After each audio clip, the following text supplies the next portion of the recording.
Alright guys, welcome back to the channel. It's been a little while since I've made a video. Haven't gone camping or anything. Summer, just too hot for me. But we have some changes done to the Jeep. I'm gonna kind of show you what we upgraded here. Alright, so first change I did was I ended up swapping the tires. I had the Kenda cleavers. I liked how they looked, but that was my third set of Kendas, and every set I had issues balancing, and same with the set that I put on the Jeep. So I had them try to rebalance the tires 3 times. One shop that originally did it twice from Discount Tire, and every time they still had vibrations to them and stuff like that. You can feel it at about 60 and above. So I just really wasn't happy with the tires. So after 500 miles, I basically returned them. Walmart took them back, no questions asked, which was nice. And I ended up switching over to the Mickey Thompson Baja Boss, the ATs, and so far I'm loving these. So right off the bat, from the first day that they were installed, they were balanced, no issues. They ride smooth, they're quiet, way more aggressive looking, which I like. They are 3-peak snow rated also, so we'll see how that works maybe during the winter if we get some more snow up here this year. But really happy with these so far. Love the way they look, love the way they ride. So that is one update here. And then the second one is gonna be a big one. Got another camper. So I wasn't actually in the market looking for another camper. It just happened. I came across this one on Facebook Marketplace. I had every intention of trying out the tent setup that I had this year for camping season, but basically if you're on Marketplace, you know that's a dangerous place to be. And I came across this one for a really good deal. So this is a Topo Toppers camper. It's their Mesa camper. I'll pop it up here. So this is like their wedge style, so similar to like the GFC that I had. It's super nice, very good quality so far. The person that owned it, he was an older gentleman. He had ordered it. They are built in California. While he was waiting for it to be shipped to him, he ended up getting a tow behind camper, and when this one finally came in, he didn't like the idea of having to climb up into the bed portion, which I guess if he's older I can understand. I think he just got caught up in a lot of videos. He basically said he researched it like crazy, these type of campers, so I think he just got caught up in some videos and wanted to try it out. So he had it mounted. When he got it, it shipped straight to him from California. He mounted it and basically sat it in the garage on his Gladiator and never took it out. So I got it pretty much brand new. It's never even been slept in. He was asking about $8,000 for it, and since I wasn't really in the market for a camper, I thought let me just shoot him a little ball, and if he takes it, then you know, maybe we'll get the camper. And so it took a few days. It took probably about a week for him to go back and forth, and then I ended up getting the camper for about $6,500, which is pretty crazy if you go on their website now. With how this one is built out, I think with shipping and everything like that, it would be probably about $9,500. I sold my GFC for $7,500, so technically sold that one $75, bought this one $65, and made about $1,000 doing camper swaps. So not bad. I would say this one is even a little bit more profile than my GFC was. Build quality definitely seems better.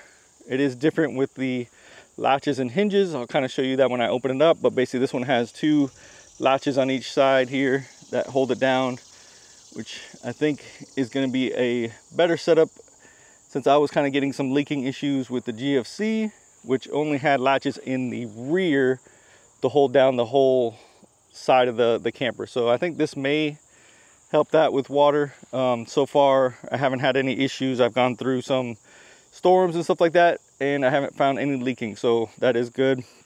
I am getting a little bit of water through the bed, but that's kind of through the seal here on the corner, so I got to kind of either maybe just put some silicone in there or something like that. But that's kind of like common with these, because the actual bed goes down on like the Gladiators on the center part, and so it's not flush with this side. So that's not a big deal. Very little water coming in there.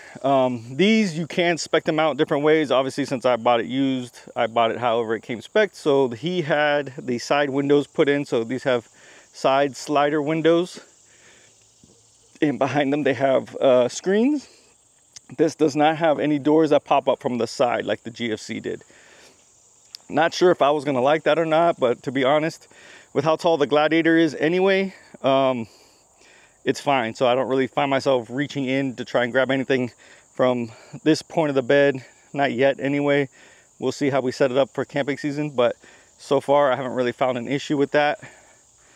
On the back, it has front and rear glass, so you can see through it, which was nice. And they use a really nice seal here along the edge. So again, I haven't seen any water intrusion from there or the sides, and no water intrusion from the actual seal that goes around the top, because I popped it open. It does come with one nice handle here to help raise the camper. But I will get in here. Let's pop this open. So it comes with two, like your normal like camper topper handles. They do have covers on them, so you can take them off, and they have locks. So that's a pretty cool feature. Never seen that before. Not these covers anyway, not on like camper toppers, but that's nice. And then gas hinges, of course. The front does have also a window. It is a slider, and it does drop down, and it's hinged, so you can basically clean the inside of the glass and clean the back side of the glass on the Jeep and stuff like that too. But we will get this thing popped up, and I will show you the best part of this style of camper. All right, and so to pop this one up, you're gonna have 4 of these latches. They have some little carabiners here just to kind of help keep them locked in there, just so they don't wiggle loose, I guess, but they're pretty tight, so I don't think you would even need it. So you just undo these latches here.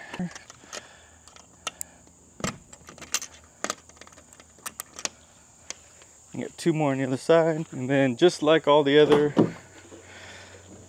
camper tops, you're basically gonna climb up into your tailgate here.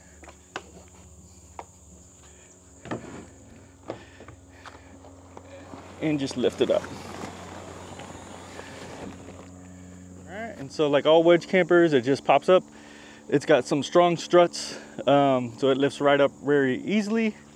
We have 3 hinges on the front, and the roof is white, but not like a GFC where it's translucent on the inside. It is dark on the inside. You got a window on the side here, which is nice that it zippers all the way around. Not the biggest windows, but it's fine. They don't need to be ginormous, I guess. But they're just not completely open, kind of how the GFCs were. That's one thing that I like about this one already a little bit better, is that it seals up a little bit better for the winter time. And then if we look underneath here, we will see that it has, you can already kind of see there's a little bit of a pass-through. I have the panels kind of set back so they hold the tent inside. But these panels do move. You can slide them all the way forward, so you have them slid all the way forward with the bed set up on there. And when you do, you will have a pass through here. So let me get in here and I'll kind of show you that. Okay, so now with the panels in place and then push all the way forward, how the bed will be set up normally, you will see there is a pass through here, which is nice, so you don't have to remove any bed panels when you're getting into bed. So that's what I like about this camper more than like the GFC version. And any other ones that have panels that cover up the whole sleeping platform don't give you access to the bottom, which also is going to help for winter time, is being able to run the diesel heater.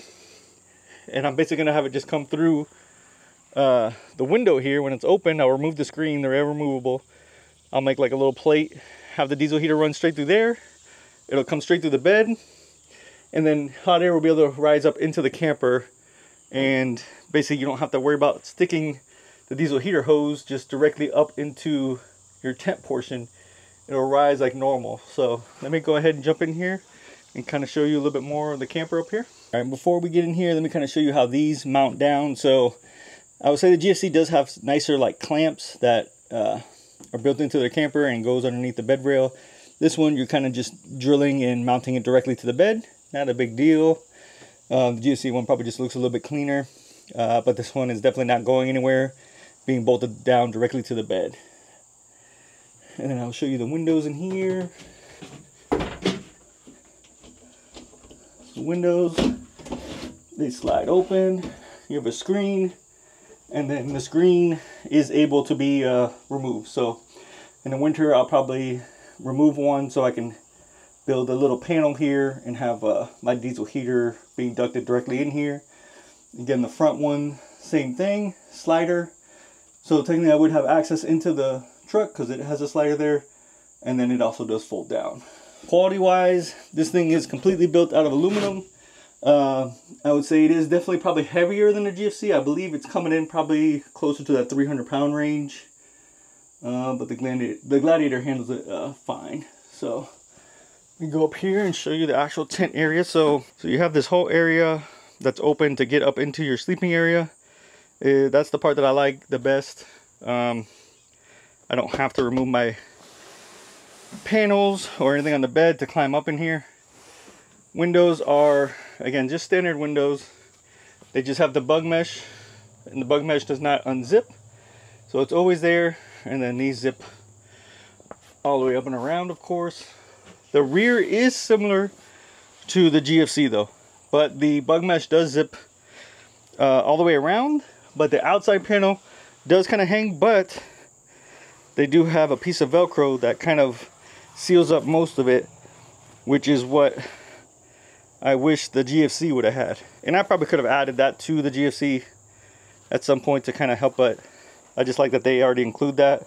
So that is the one piece that is very similar to GFC, is the back side. But the back side does, the screen does open up, so you have access to full outside if you want to. Again, the roof is black. It's fully aluminum, so not transparent, which I think I'm gonna like a little bit better than the GFC one. Not that it was bad, but you're not gonna have any light in here, so if you do like to sleep in later and stuff like that, which camping I'm usually always up by like 7. Normally I can't sleep later than 8 just because my body won't let me. It is not insulated or anything like that. I probably will do some kind of carpeting insulation. I'm not too worried about condensation with running a diesel heater in here. But if you weren't running one, you may get some condensation build up because it's just, you got your bare aluminum exposed there. But I may do, this piece here is probably like 1/4 inch, maybe 1/2 inch thick. So I may do like 1/2 inch insulation and then wrap the insulation in some carpet just to kind of finish that off maybe at some point. But we'll see. This camper comes with a 2-inch mattress. Honestly, it doesn't feel too bad. It's not as firm as the GFC one, even though the GFC one I believe is 3 inches. This one is not terrible, but I still believe at some point I probably will update this, and I'm thinking of maybe going with a Hess mattress, but they are pretty pricey. But this one is 2 pieces, so you can fold it all the way up to the front, and it is held on with Velcro, so you can flip it that way if you want. And then you have your 2 panels here. So these 2 panels, you can stack them, you can move them, so you can gain full access to your bed if you want to. So you can basically just move them. They slide pretty easy. And then this one also stacks, so you can push it underneath the mattress, and then you would have full access to your bed if you needed that much room in here. So that's nice. That's an easy way of giving you room, because it's not connected to your bed like the GFC was. So you got to kind of remove those panels and then put those panels back in to be able to sleep and stuff like that. This one, you just slide it, put your mattress back, and you're good to go. This one does include some pockets. That's nice to be able to basically keep a bottle or your cell phone or something like that in here. Topo toppers, they have a bunch of options that you can choose from when you're ordering these. Again, I'm stuck with kind of like what he optioned out, which is fine, but I probably would have liked to do a lighting kit from the manufacturers. They're just able to do it a little bit cleaner, but I did order some LED lights with some dimmers that I'm going to go ahead and install probably. There's a lot of like track area here, so I'm thinking I'll probably mount some lights in here and then just one on top, maybe either inside here or just along the edge here, just to get some light there. That's the inside of the camper, guys. So far I'm super happy with the quality. It is not a one piece, so if you look and see, there are seams, so it is bolted together, but it does have seals in between everywhere where it's bolted. Not sure if that is a good or bad design. We will see future-wise, but I think if for any reason somehow the camper got damaged or anything, like one side got damaged, that could be a good design, because basically you can unbolt basically that side, and basically they can send you out another panel and you could just replace it yourself. So it could be a good design, it could be a bad design. We won't know until the future. And I will try and hold on to this one for a while. It doesn't really have the shortcomings of the GFC had, I don't think, so we shouldn't have any issues as far as water intrusion, hopefully. The bed setup again is my favorite part, being able to just duct in a heater, or at some point if I do camp in the summer and we maybe get one of these portable ACs or something like that, and maybe be able to duct in an AC to it too, and just have the pass through, which is super nice. So super nice. Again, wasn't in the market for another wedge camper, but I couldn't really pass up this deal. Of course you could, I could always pass up a deal, but it definitely was there. It was close by to me. The guy was only about 30 minutes, so it's like when you come across these, you definitely got to take them.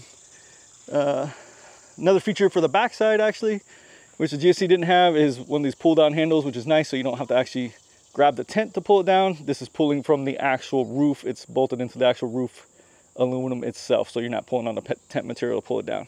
Of course, I like trying different setups, so this probably, again, won't be the end all be all setup like always, but this is probably as good as it gets for this version.